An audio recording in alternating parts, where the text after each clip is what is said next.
Good morning, my friends. My name is Lama Jigme Gyatso, the Rational Contemplative. This is the Buddha Joy Meditation School. Welcome to Meditative Musings. Why do I know so much about fundamentalists? I used to be one. I used to be a Buddhist fundamentalist, a Taoist fundamentalist, a Christian fundamentalist, and then before that, a Jewish fundamentalist. Could you see a pattern? Way back when I was a Christian fundamentalist, I actually got to work for a Christian music company. That was a real cough that time. And one of the artists, I've always been as a smartass, I've always been attracted to other wise asses. And this one wise ass Christian fundamentalist singer had this lyric that I thought was absolutely hysterical. I won't sing it for you, but it goes, "Her mind so open that her brain fell out." And that is kind of cute. But it brings us to a very important subject: emotional and intellectual flexibility. There is a passage in the Tao Te Ching which says that when a dead tree is very rigid, a dead corpse is very rigid, whereas a sapling is very flexible and an infant is very flexible. Therefore, if we choose to be rigid, we become, wait for it, disciples of death. Now that does not sound auspicious. That is not something you want to put on your resume. When you look at the biographies of every great man and woman of science and every great man and woman of the performing arts or the humanities, to use a speciesist term, the greatest ones were profoundly flexible intellectually and emotionally. If we crave greatness, we must traverse a path of intellectual integrity.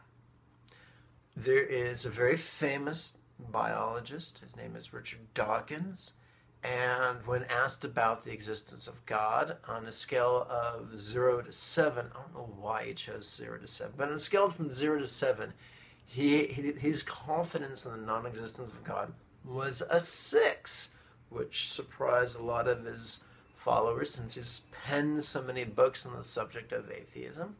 His explanation was that intellectual integrity requires the need for possibilities, regardless of the probability. And I really, really respect that. Folks, a fundamentalist is a fundamentalist, whether they're a Christian fundamentalist or an atheist fundamentalist. Whenever we become so locked in to our perceptions and our assumptions and our feelings that we won't even consider other possibilities,